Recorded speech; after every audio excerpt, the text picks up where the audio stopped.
इस वीडियो में हम कैटल के व्यक्तित्व सिद्धांत के बारे में बात करेंगे। तो सभी भाई बहन एवं प्रशिक्षुओं का स्वागत करते हुए चलिए शुरू करते हैं। आरबी कैटल के व्यक्तित्व का कारक वैश्लेषिक सिद्धांत। दोस्तों, आज के वीडियो में कारक वैश्लेषिक सिद्धांत के अंतर्गत ये जानते हैं कि व्यक्तित्व का कैटल का जो सिद्धांत है यह किस सिद्धांत से है। इसको हम शील गुण सिद्धांत भी कहते हैं।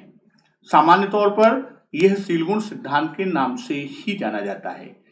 तो कारक वैश्लेषिक सिद्धांत की दो मान्यताएं हैं। पहली मान्यता कि यह सिद्धांत व्यक्तित्व के विमाओं में ना कि अलग अलग शील गुणों में विश्वास रखता है। दूसरा मान्यता इस सिद्धांत का विश्वास है कि व्यक्तित्व के चरों या विमाओं को समझने का सबसे उत्तम तरीका एक विशेष सांख्यिकी प्रविधि है जिसे कारक विश्लेषण कहा जाता है। दोस्तों, इसीलिए इसे कारक वैश्लेषिक सिद्धांत के नाम से भी जानते हैं। कैटल के व्यक्तित्व सिद्धांत का आधार नैदानिक ढांचा नहीं है, अर्थात क्लिनिकल फ्रेम ऑफ रेफरेंस नहीं है, बल्कि उनका सिद्धांत व्यक्ति के व्यवहार का गहन प्रेक्षण, एक्सटेंसिव ऑब्जर्वेशन या उससे प्राप्त मूल्यांकनों पर आधारित है। व्यक्तित्व की परिभाषा देते हुए आरबी कैटल महोदय ने कहा कि व्यक्तित्व वह है जो पूर्व कथन करता है कि क्या पूर्व कथन करता है, किसी दी गई परिस्थिति में व्यक्ति क्या करेगा। कैटल ने अपने सिद्धांत में व्यक्ति, परिस्थिति और इन दोनों की अंतःक्रियाओं को महत्वपूर्ण बतलाया है। उन्होंने इसको एक गणितीय सूत्र के माध्यम से अभिव्यक्त किया है। सूत्र उन्होंने गणित का दिया, R is equal to F with in bracket P S. यहां R जो है वह रिस्पॉन्स की बात करता है, वहीं P जो है वह पर्सनालिटी और S जो है वह आपका स्टिमुलस। तो इस तरह कैटल महोदय ने जो गणितीय सूत्र दिया है उसमें उन्होंने व्यक्ति की अनुक्रियाओं को अर्थात रिस्पॉन्स ऑफ पर्सन्स को R से डिनोट किया है और S जो है उसे दी गई उद्दीपक परिस्थिति अर्थात जो स्टिमुलस सिचुएशन है और P जो है वह पर्सनालिटी अर्थात व्यक्तित्व की बात करता है। इस सूत्र के आधार पर कैटल महोदय ने बताया था कि व्यक्तित्व एवं उद्दीपक परिस्थिति की अंतःक्रिया के आधार पर अर्थात पर्सनालिटी और स्टिमुलस सिचुएशन जो है इसकी अंतःक्रिया, इनके बीच जो इंटरेक्शन होता है उस अंतःक्रिया के आधार पर क्या कर सकते हैं, पूर्वानुमान लगा सकते हैं कि व्यक्ति कौन सी अनुक्रिया करेगा। इसके इंटरेक्शन के आधार पर हम क्या करते हैं, हम पूर्वानुमान लगा सकते हैं कि व्यक्ति का रिस्पॉन्स क्या होगा।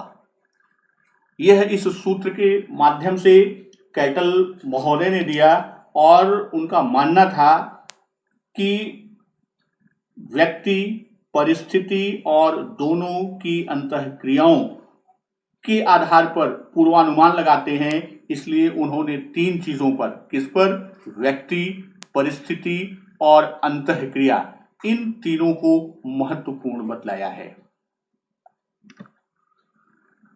कैटल के सिद्धांत को तीन भागों में अध्ययन किया गया, अर्थात इनके सिद्धांत को तीन खंडों में अध्ययन करते हैं। पहला, व्यक्तित्व की संरचना एवं गतिकी। इसके अंतर्गत हम विभिन्न प्रकार के शील गुणों की बात करेंगे और उनसे संबंधित विभिन्न संपत्तियों की बात करेंगे। दूसरे खंड में व्यक्तित्व का विकास, जिसमें वह जन्म से लेकर मृत्यु तक 6 अवस्थाओं का उल्लेख किया। इन 6 अवस्थाओं के बारे में हम व्यक्ति के विकास में अध्ययन करेंगे।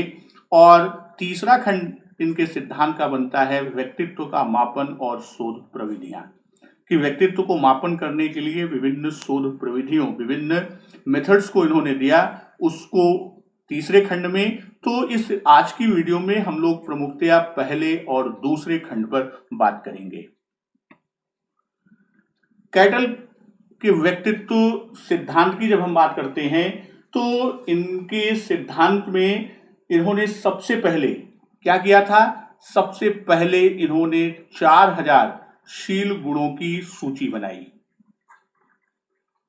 फिर इस सूची से इन्होंने समानार्थक और दुर्लभ, इससे इन्होंने क्या किया था?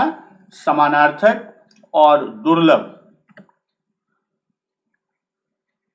यहां इस तरह से समझिए इसको कि इसकी इन्होंने सूची बनाई और फिर इनमें से जो समानार्थक एवं दुर्लभ शील गुण,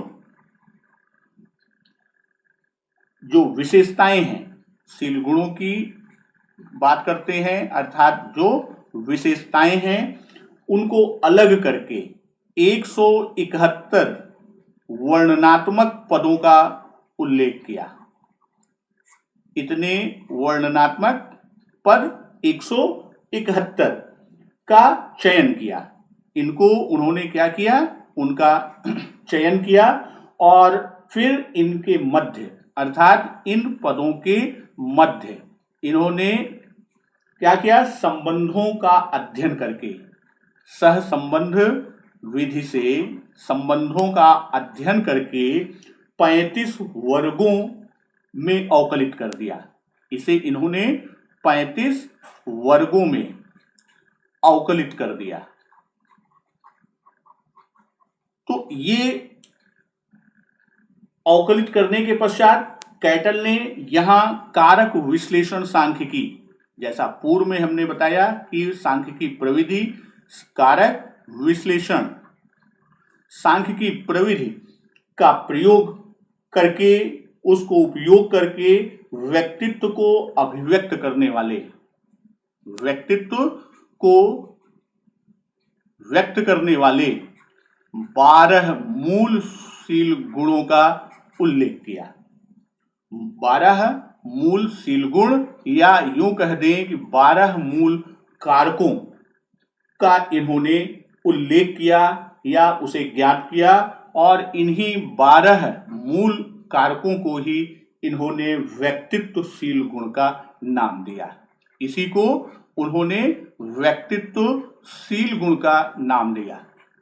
तो यहां जब हम बात करते हैं कि ये आपकी 4000 शील गुणों की सूची लिया, फिर समानार्थक और दुर्लभ विशेषताओं के आधार पर उन्होंने 171 वर्णनात्मक पद का चयन किया, उनके मध्य सहसंबंध विधि के आधार पर संबंधों को देखते हुए 35 वर्ग में उन्होंने अवकलित किया। तो जो 35 वर्गों का करते हैं, एक तो आपका आ गया कौन सा? 12 मूल कारकों की बात की। जब यहां हमने बात किया किसका? 35 वर्गों का, तो इसमें 2 खंड उन्होंने बात किया। एक कहा 12 की बात, जो कि मूलभूत कारक के रूप में है, जिसे उन्होंने व्यक्तित्व कारक का नाम दिया, शील गुण का नाम दिया, और दूसरा 23 सामान्य कारक की बात की। 23 सामान्य कारक की बात किया।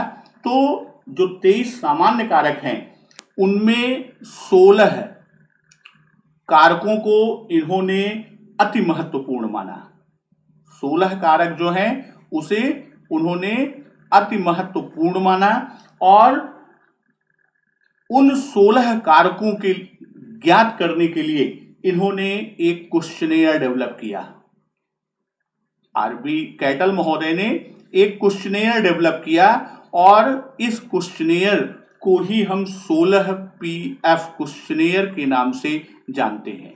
अर्थात यह क्वेश्चनेयर 16PF क्वेश्चनेयर की संज्ञा से जाना जाता है। इस पर भी आपका प्रश्न आता है कि 16 पीएफ किससे संबंधित है, अर्थात 16 पर्सनालिटी फैक्टर क्वेश्चनेयर की बात करता है। तो यहां जब हम बात करते हैं शील गुणों की, तो जो व्यक्तित्वशील गुण अभी बात किया था व्यक्तित्वशील गुण की, तो व्यक्तित्वशील गुण को इन्होंने दो भागों में विभाजित किया। पहला आपका सतही शील गुण, सरफेस ट्रेट की बात किया, तो सतही शील गुण व्यक्ति के द्वारा अभिव्यक्त किए जा रहे व्यवहार से परिलक्षित होते हैं तथा व्यक्ति के व्यवहार को प्रत्यक्षतः प्रभावित करते हैं। सतही शील गुण की जब हम बात करते हैं तो सतही शील गुण ये सामान्यतः जो व्यवहार के द्वारा परिलक्षित होते रहते हैं, तो इसको इन्होंने अध्ययन का मात्र आरंभ बिंदु माना।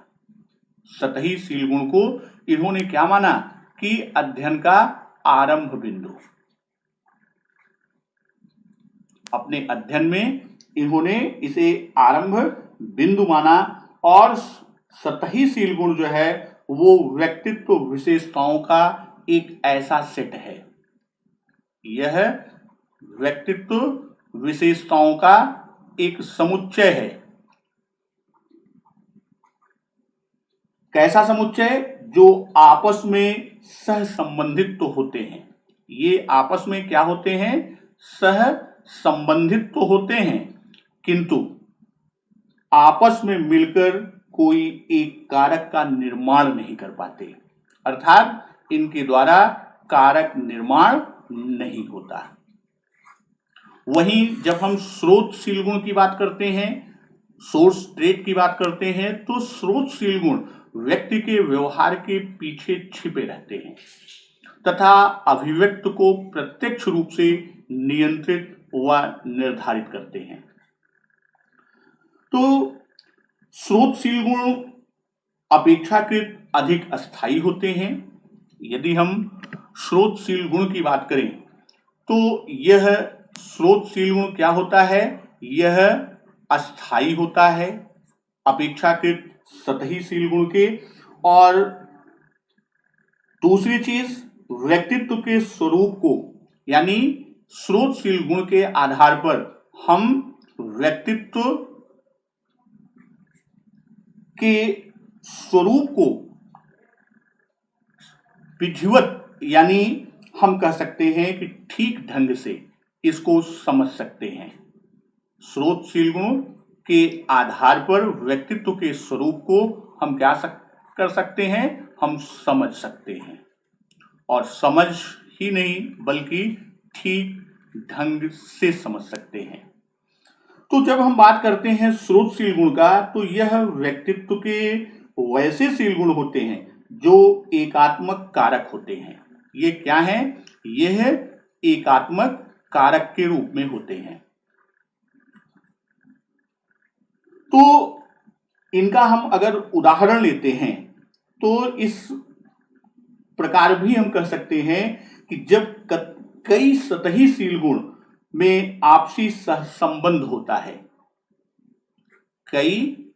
जब सतही शील गुण, जिसकी पहले हमने चर्चा किया पहला खंड, के मध्य क्या होता है? आपसी सहसंबंध होता है। तो इसी आपसी सह संबंध के आधार पर यह एक स्रोतशील गुण का निर्माण करते हैं। ये आपसी सहसंबंध से क्या करते हैं? एक स्रोतशील गुण का निर्माण करते हैं। तो इस तरह हम कह सकते हैं कि चिंता, एंजाइटी, अनिर्णायकता या असंगत डर जैसे ये हमारे सतही शील गुण आपस में मिलकर स्नायु विकृत जैसे स्रोतशील गुण को विकसित कर सकते हैं। यहां हम कह सकते हैं जैसे सामुदायिकता, हम उदाहरण लेते हैं, एक उदाहरण पहले दिया है, दूसरा दे रहे हैं, सामुदायिकता है। सामुदायिकता के साथ मनोविनोद है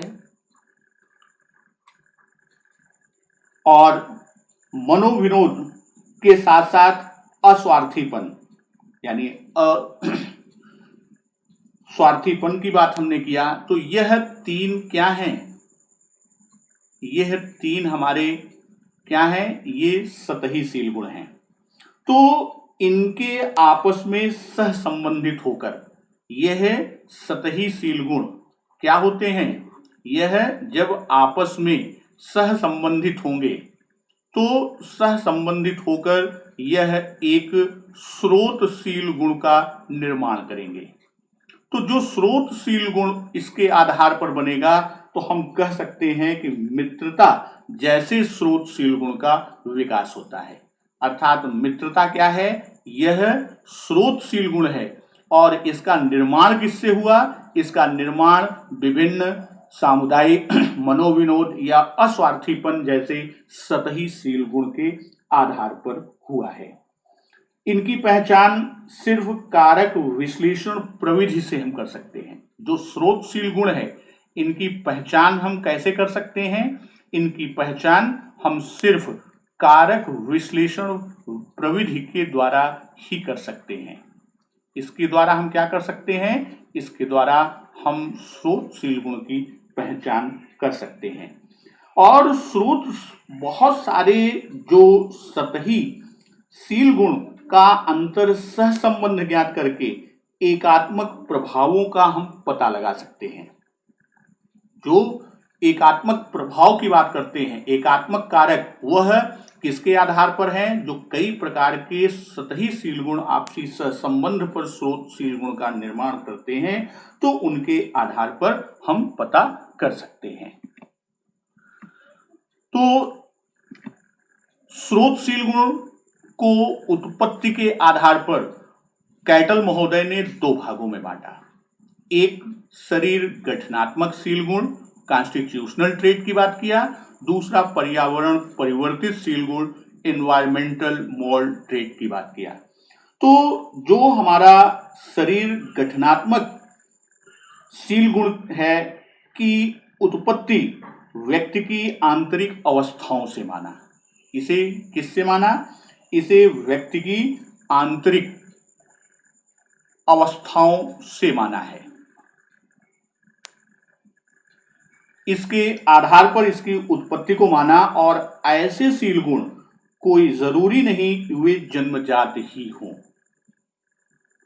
परंतु वे व्यक्ति के शारीरिक गठन पर, इसके लिए यह जरूरी नहीं,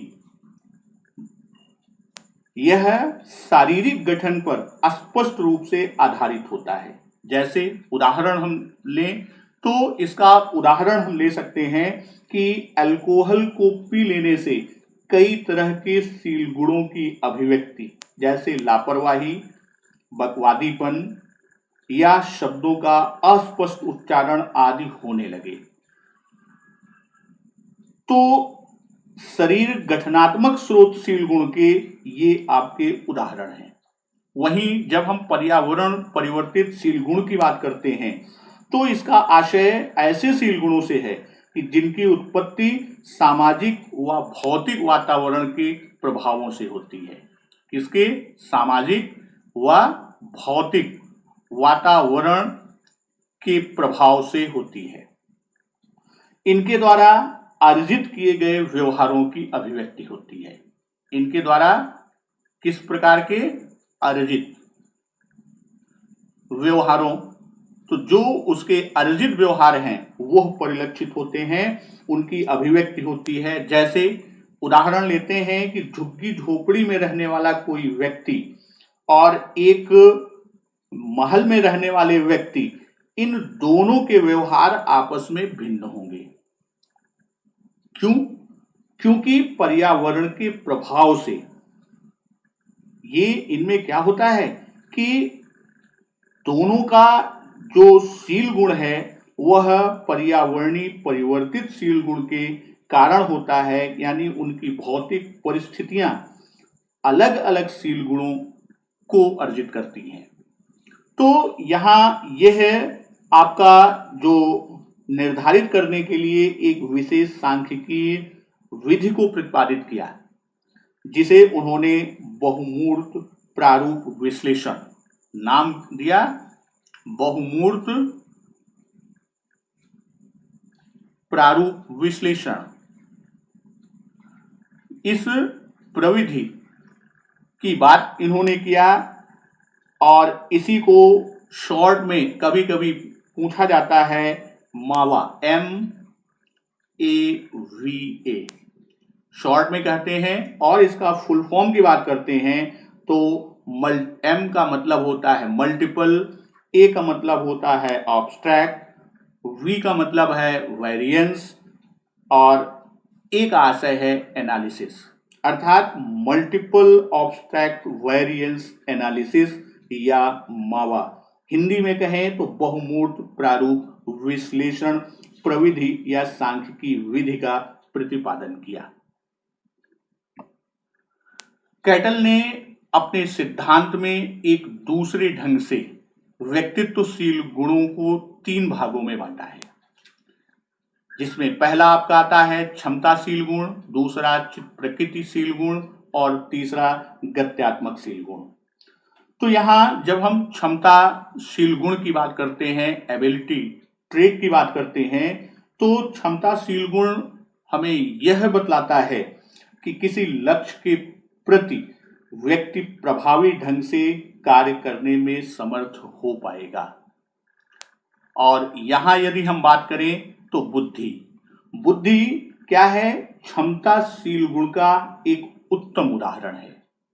जब हम चित्त प्रकृतिशील गुण की बात करते हैं, टेम्परामेंट ट्रेट की बात करते हैं, तो व्यक्ति के व्यवहार के सामान्य शैली और गति से होता है।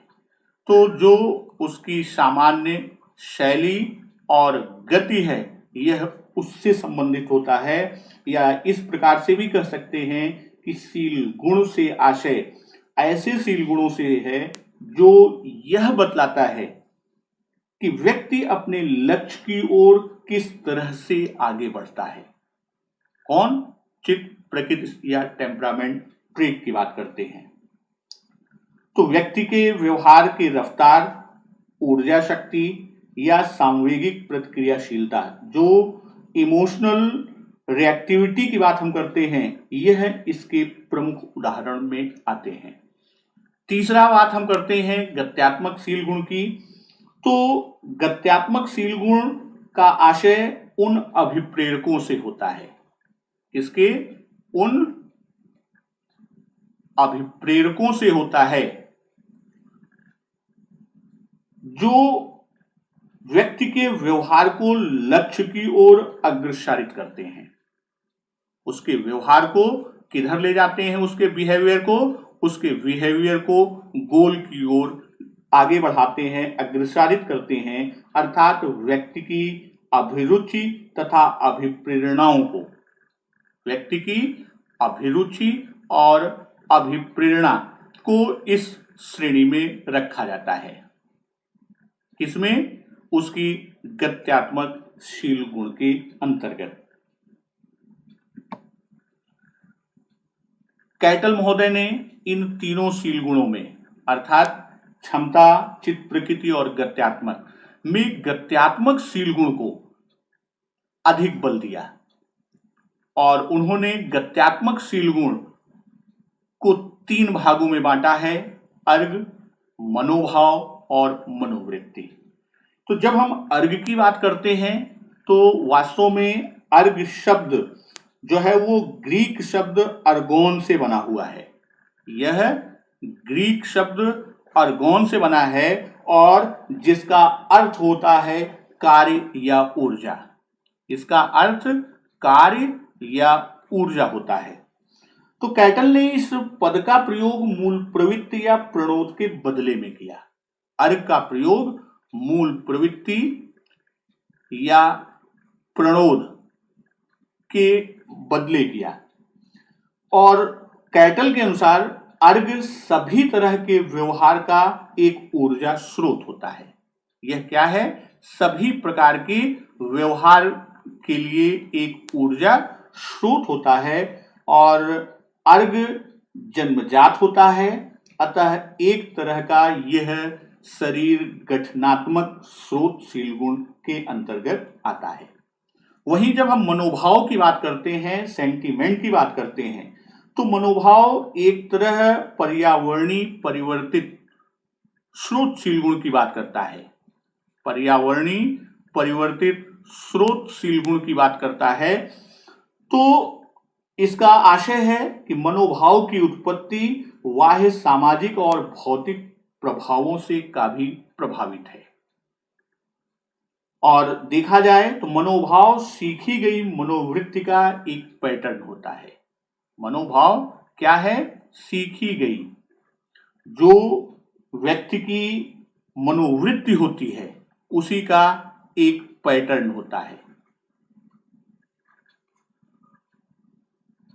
तो जिसमें व्यक्ति जिंदगी के महत्वपूर्ण वस्तुओं जैसे नौकरी, धर्म, शौक, पति पत्नी आदि के प्रति एक खास तरह से व्यवहार को वह कर पाता है। तीसरा, उन्होंने गत्यात्मक के खंड को बताया, मनोवृत्ति एटीट्यूड की बात किया। तो कैटल के अनुसार मनोवृत्ति का अर्थ व्यक्ति का किसी क्षेत्र, वस्तु या अन्य व्यक्ति में दिखाई गई अभिरुचि से होता है तथा इस तरह की अभिरुचि की अभिव्यक्ति प्रायः किसी अस्पष्ट व्यवहार के रूप में होता है।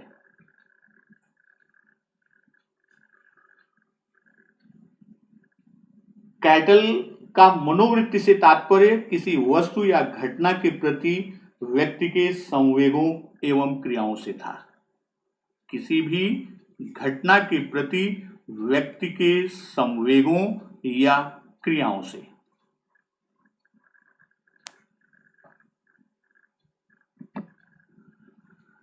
दूसरे खंड में बात करते हैं व्यक्ति का विकास। तो व्यक्ति के विकास के क्रम में आरबी कैटल महोदय ने 6 अवस्थाओं का जन्म से लेकर वृद्धावस्था या मृत्यु तक, इसमें इन्होंने जन्म से लेकर मृत्यु तक अर्थात वृद्धावस्था तक इन्होंने 6 अवस्थाओं में विभाजित किया। जो अवस्थाएं आपकी शैशवावस्था, बाल्यावस्था, किशोरावस्था, परिपक्वता की अवस्था, उत्तर परिपक्वता की अवस्था और वृद्धावस्था की अवधि के रूप में विभाजित किया। शैशवावस्था स्टेज ऑफ इन्फेंसी की जब हम बात करते हैं तो कैटल ने इस अवस्था को जन्म से लेकर 6 वर्ष की आयु तक माना। जन्म से 6 वर्ष की आयु को शैशवावस्था के अंतर्गत माना और इस अवस्था में बच्चे क्या करते हैं? अपने माता पिता और भाई बहनों के व्यवहार से प्रभावित होते हैं।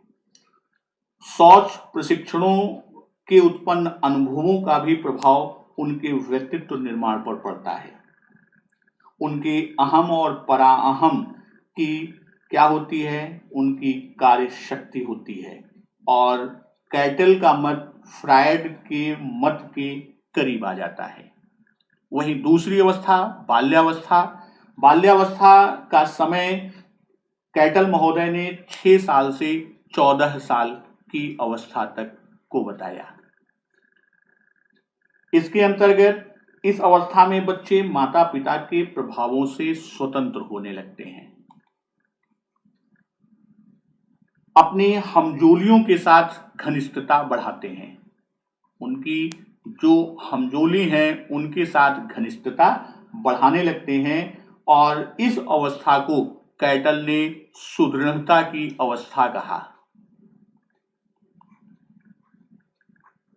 इस पर भी आपके प्रश्न बनते हैं कि बाल्यावस्था को सुदृढ़ता की अवस्था किसने कहा? वह कैटल महोदय ने अपने शील गुण अर्थात व्यक्तित्व के सिद्धांत में व्यक्ति विकास के अंतर्गत दिया। तीसरी अवस्था की बात किया किशोरावस्था की, तो स्टेज ऑफ एडोलसेंस की। कैटल के अनुसार यह अवस्था 14 वर्ष से लेकर 23 वर्ष तक होती है। कैटल ने व्यक्तित्व विकास का सबसे तनावपूर्ण और समस्यापूर्ण अवस्था कहा। इसे उन्होंने सबसे तनावपूर्ण और समस्यापूर्ण अवस्था के रूप में व्यक्त किया। इस अवस्था में स्वतंत्रता, प्रणोद, आत्मदृढ़ता, यौन आदि से संबंधित मानसिक संघर्ष काफी हद तक पाया जाता है और स्नायु विकृतियों तथा आपराधिक व्यवहारों की प्रवृत्तियां अधिक सुस्पष्ट होती हैं। चौथी अवस्था की बात कैटल ने किया, उसमें उन्होंने कहा परिपक्वता की अवस्था। तो इनके अनुसार यह अवस्था 23 वर्ष की आयु से लेकर 50 वर्ष की आयु तक होती है। इस अवस्था में अपनी आरंभिक अवस्था में अधिकतर लोगों के लिए सुखमय, व्यस्तपूर्ण और एक तरह का उत्पादक समय होता है। क्यों? इसी अवस्था में अधिकतर व्यक्ति शादी ब्याह कर परिवार स्थापित करते हैं, जीवन वृत्ति की शुरुआत करते हैं और परिपक्वता की अवस्था में व्यक्ति पहले से अधिक ठोस और सांवेगिक स्थिरता को प्राप्त कर लेता है। वही पांचवी अवस्था की बात करते हैं, उत्तर परिपक्वता की अवस्था। तो कैटल के अनुसार यह अवस्था 50 वर्ष से लेकर 65 वर्ष की आयु तक होती है। इस अवस्था में व्यक्तित्व में महत्वपूर्ण शारीरिक, सामाजिक और मनोवैज्ञानिक, इसमें तीनों परिवर्तन सामाजिक, शारीरिक और मनोवैज्ञानिक परिवर्तन होते हैं। स्वास्थ्य शक्ति में कमी आ जाती है और व्यक्ति सामान्यतः महसूस करने लगता है कि जिंदगी जब लगभग अब समाप्त सी हो रही है और महत्वपूर्ण मूल्यों का पूर्व निरीक्षण करने लगता है। और अंतिम अवस्था को बताया वृद्धावस्था की अवधि। इस अवस्था को 65 साल की आयु से लेकर 65 वर्ष की आयु से लेकर मृत्यु तक इस अवस्था की अवधि को बताया और व्यक्ति को कई तरह की परिस्थितियों के साथ समायोजन करना पड़ता है। यहाँ इस सबसे बड़ी चीज कि वह क्या करता है, व्यक्ति समायोजन शुरू कर देता है विभिन्न परिस्थितियों के परिप्रेक्ष्य में। तो इस तरह व्यक्तित्व के विकास के साथ कैटल महोदय के सिद्धांत का प्रमुख खंड आज यही समाप्त होता है। धन्यवाद।